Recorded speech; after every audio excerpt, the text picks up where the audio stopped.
Hey, good morning. Senator Craig Brandt, and here with the Roundhouse Rundown. It is 35 days until Election Day. Yeah, that's right, 35 days. So, for the sake of this election, for New Mexico's local government, we're going to break down and look at what's coming up when the election starts, some important dates that you need to know about. So let's look at a few of those dates. First of all, I want to reiterate that the election is not November 5th. That's the last day to vote in this election. This election in many parts of the country is always already happening, but voting starts in New Mexico on the 8th of October. So 35 days until your last day to vote. Your first day to vote starts on October the 8th. So that's also the last day to register to vote. Now, there's a little bit of a caveat on that. If you're not a registered voter, you can you can register to vote on Election Day. Just remember your ID. So if you're going to vote, or register to vote and vote the same day, it's the only time you have to show ID to vote in New Mexico. So early absentee voting begins on October the 8th. So what do I mean by that? Well, first of all, that's when the first people who've requested absentee ballots, which you can do right now. You can get online, either Secretary of State's site, or you can get online in your local county clerk's office and request an absentee ballot right now. They will mail those to you October the 8th. So you'll get those probably the 9th. You can fill them out, you can send them in. You can also start voting absentee on the 8th. So you can go to usually just the county clerk's office, and they will print off a absentee application for you. You sign it, turn it back into them, and then they print your ballot off. But you're actually voting absentee. You're just voting in person absentee. And so it's a little bit weird, but our actual early voting doesn't start until the 19th of October.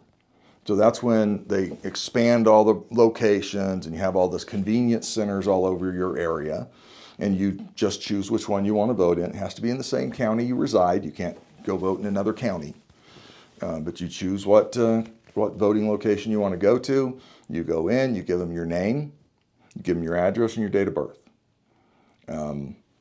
Unfortunately, they can't ask you for your ID, but I say unfortunately because honestly, the way that people's votes have been stolen is that someone is going in and voting for them ahead of time.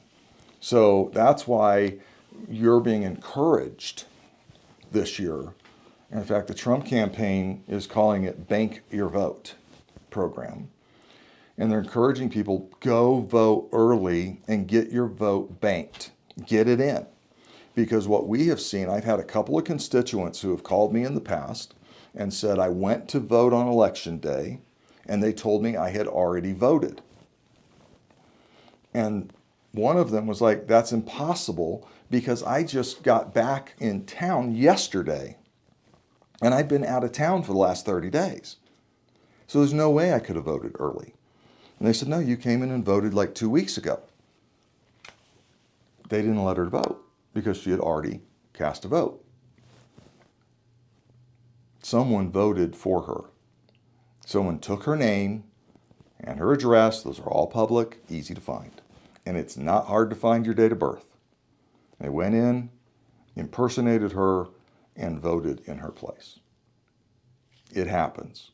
That's why I'm telling you, go vote at your earliest convenience, get that vote in, get it banked. The other thing that happens when we don't bank our votes is the day before Election Day, the news starts talking about how Republicans have been outvoted 2-1 in New Mexico. And then you get discouraged as a Republican and you say, there's no way we can make up that deficit. I'm not even going to worry about voting. It's happened. It is happening. Go vote early. Get those votes banked. Get those votes banked for your Republican candidates up and down the ballot. Please don't just vote for president and turn it in. Your Senate candidate in your area needs your vote. Your Republican candidate in your House candidate in your area needs your vote. Go vote. Make sure you vote all the way down the ballot. Early voting, the deadline for sending in your absentee applications is the 22nd of October. Sorry, I'm getting the dates a little bit confused. So to get an application, submit an application the 22nd of October. I would say if you're going to vote absentee and actually have them mail you a ballot and send it back in, because it's got to be back to them by the 5th. Okay, which means you can't mail it on the 5th. You can walk it in on the 5th if you want to, but most of you aren't ordering an absentee ballot because you want to walk it in, right? So if you're getting an absentee ballot, I would suggest you do it now, that you would go and apply for it right now. If you have any doubt whether you're going to be able to make it to the polls and make it to vote, then get online right now while you're watching this. Go to the New Mexico Secretary of State's website and request an absentee ballot. It's the easiest way to do it. You can also get there through your county site, but most of us don't know what that site is. So go to the New Mexico Secretary of State site. I always put in NMSOS and Google finds it. Go there, fill that out, and request that absentee ballot today. You'll get it on the 8th or the 9th, and you'll be set. You'll be done. You can vote right away. You can turn around and have that back in the mail on the 10th or on the 9th and be done. You don't have to worry about it anymore. You know what the really cool thing about doing that too is? As soon as you vote, those candidates leave you alone. The only ads you're going to see are the ones that everyone sees, like on television or on the computer. But you're not going to get mailers anymore. Now you got to give a few days for the records to get set straight. But you're not going to get the mailers anymore. You're not going to get the text message blast anymore. You're not going to get phone calls anymore. So the earlier you bank your vote, the earlier you come off the call list. That, to me personally, and I'm the one calling you, is great.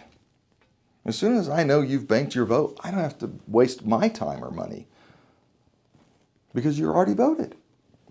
So get that vote in right away. Get that vote done. Bank that vote. Again, election day, the final day for voting. Click on election day. The final day for voting is November the 5th. Make your vote plan. Make a plan of what you're going to do. If you're going to wait till the 5th, just because you traditionally always do, I would recommend you don't. But if you're going to, make sure you have a plan set up. Because I'm going to tell you, something may happen. Something may come up. And if you haven't made a plan to vote, it may get skipped. And the one thing we cannot afford as Republicans in New Mexico is we can't afford for you not to vote. We can afford a lot of things, but we cannot afford for you, I'm talking to you, not to go vote. We need every Republican to go to the polls. We need 100% turnout. Yes, I know that's not practical, but that's what we need. We need 100% turnout, and we need everyone that votes to vote all the way down the ballot. That's how we change the state of New Mexico. We vote. What's at stake? Well, only the House and the Senate. That's all. Control of the House and the Senate is at stake. Every single seat is up for election. Now, some don't have opponents, and so they've already banked their wins. But every seat is up for election. 112.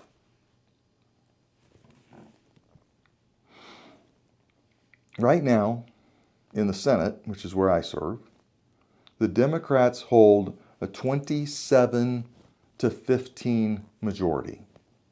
They have 27 members, Republicans have 15. They only need to get to 28, which is 1, to have a super majority.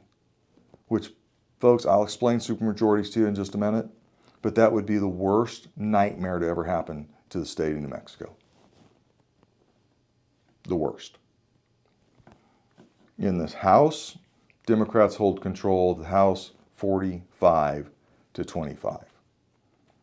They only need a couple of seats in the House to take a supermajority. It's not as big of a deal in the House as it is in the Senate because of the rules. So let me explain a little bit of what a supermajority is. A supermajority is for them to control 2/3 of the chamber. 2/3 of the Senate is 28. If they have 28, then I can't even do a call of the Senate. It'll still be in the rules, but as soon as I stand up to do it, they're just going to move that rule be suspended. And they have 28 votes. So they can do that anytime they want when they have a supermajority. Right now, they can't do that because the rules say that to change the rules, you have to have a supermajority. You have to have that 2/3 majority vote. You don't have to have a supermajority. You could get, people to go with you, but we've never been willing to change the rules because that's the only protection we have in the minority. So we can't afford to lose a single seat. Preferably, I would prefer that we pick up a bunch of seats.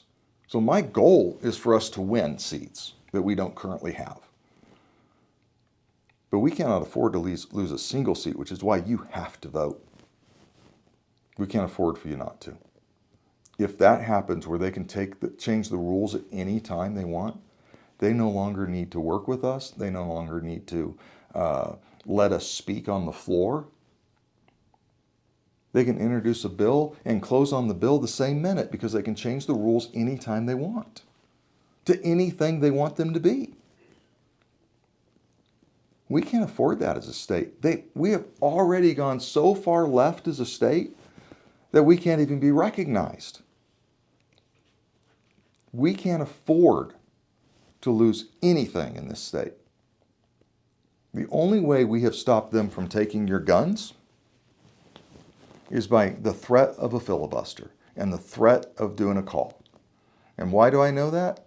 Because I'm the whip and I'm the one that does the calls. They don't want me to do it, and they know I will because I'm just that way. They know I'll do it. They have no doubt that I would do it.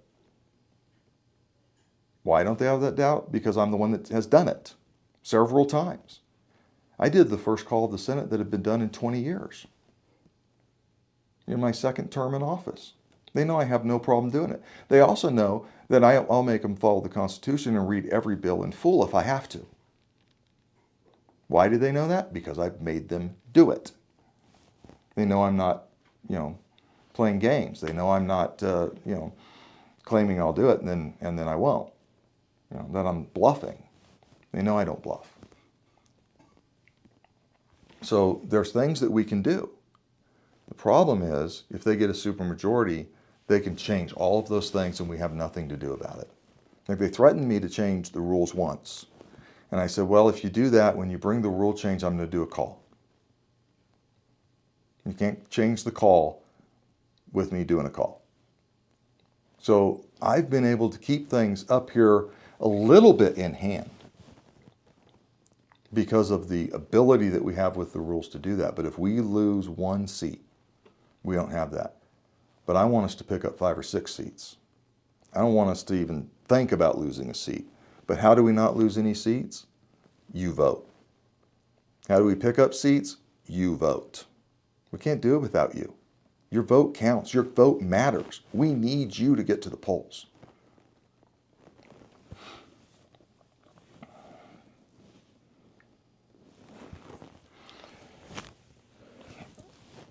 So one of the questions has been asked of me is, how do we bring balance back?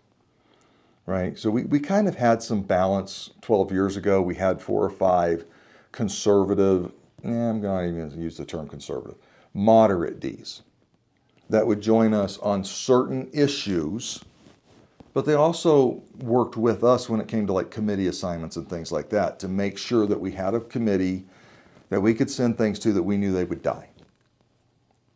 It was just prearranged. The progressive part of the Democrat Party primaried those guys and knocked them out. We don't have maybe 2 left, maybe, and it's on a very limited basis that those 2 are moderate. Very limited. We might get their vote once or twice in a session. That's how limited. But they will work with us on things. They'll help us with amendments and things like that to make things better for you. But they're not willing to be that sole person standing on their own in the Democrat Party, which is what we had 12 years ago. So how do we bring balance back? We've got to do one of 2 things. We either have to get to 18 ourselves, or we have to pick up 3 or 4 moderate Ds. So if you live in one of those areas that there's way too many Democrats for a Republican to win, then you've got to work with whoever you can to get a moderate D in that seat in the future. Unfortunately, a couple of the people that would work with us got primaried this time, and they're out. So we're going to come back with an even more progressive Democrat Party, and depending on whether or not they pick up any seats, a more progressive Senate. But the Democrat Party is already going to be more progressive. So we have to pick up seats. That's our only choice at this point between now and November. We have to win seats. We're at 15. We need to be at 18. I would love to tell you that we can get to 22. God only knows. God works miracles. Let's put it in his hands, right? God can get us to 22. He's the only one that can. And I fully believe that. So if you really want us to get to 22, you need to get on your knees and start praying. Just as the only way it's going to happen. It's going to take a bona fide miracle.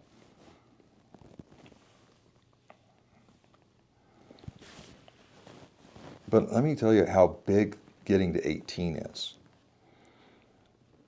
Right now, every committee has 2, some 3 more Democrats on them than Republicans. Those committees, they can just shove whatever they want through. They don't have to listen to us. They don't have to work with us. They don't have to do anything because they're not going to lose more than 1 Democrat. Usually they don't lose any. Okay? But occasionally, one might be out of the room. If we get to 18, every committee will only have 1 more Democrat than Republican. Every single committee will only have 1. Now, the only way they can change that, which they might do, is they would have to actually make some committees that are even, Republican, Democrat, to stack another committee. They're allowed to do it. It's not against the rules. I don't think they will. I think they'll make every committee 1, except maybe finance. That's probably the only one they would consider stacking.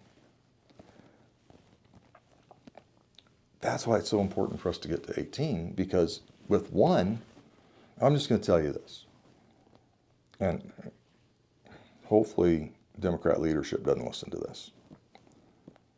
But the fact of the matter is, I've been in very few committee meetings that all the Democrats are there.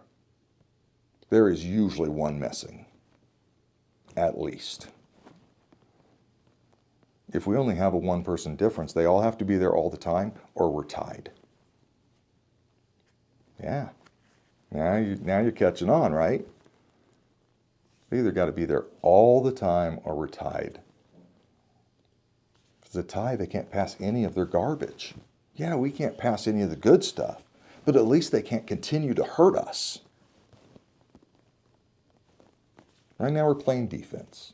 When you're in the minority, you play defense. Let's use this election, and then let's continue. Let's not stop on November 6th. Let's continue the momentum that we have right now. Let's continue, as we get Trump back in the presidency, to work on changing the hearts of the people in New Mexico, to see that it's the Republicans that truly represent their values in this state. That's what we got to do. It's not going to happen overnight. We also have all 3 of our U.S. representatives are up for vote. Make sure you go vote for them. I'm not going to tell you who to vote for. Yeah, I will. Vote for the Republican. It's that simple. I mean, it's not rocket science. Vote for the Republican because they're the ones that have your values. You got the U.S. Senate race. Enough said, right? I mean, Martin Heinrich is an absolute, yeah, okay. He's the last person we need up there because he has never represented us. I cannot tell you a single vote that he has taken that has helped New Mexico. Not one.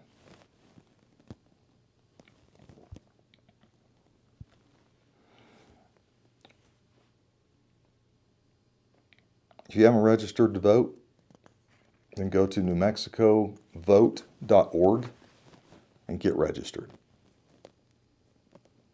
Do it again. Do it now. And do it online. When you register online, your registration gets processed immediately. If you have, and your information is only in that secure online portal. I know some of you don't trust the internet. Trust me, it's better than the U.S. Postal Service as far as making sure that your registration doesn't get lost. Yeah. You know it's in. They send you a confirmation number letting you know you're registered. What's better? Get on, get registered, get yourself registered to vote. The other thing I would encourage you to do is print out a sample ballot for your area. You put in your address and it will give you a sample ballot. It has every person you can vote for in your area, in your district, in your precinct. Pull that down. The other thing I'm going to tell you is our staff on our Facebook page has a video up now that tells you about our constitutional amendments. There are 4 amendments on there. Go watch that video. It explains what they are and what they do. Be informed. The scariest thing to a Democrat is an informed voter. Be an informed voter today. Thank you. I hope you guys have a great week. And next week we have a special that we're going to be doing on Monday, because Monday of next week is the 1-year anniversary of the Hamas massacre of Israel. And so we are going to have a special that day that I'll be doing, talking about what has happened since then and talking about some of the information that we have and really talking about why it's so important that the United States continues to stand with Israel. I hope you'll join me next Monday. Have a great week. Bye-bye.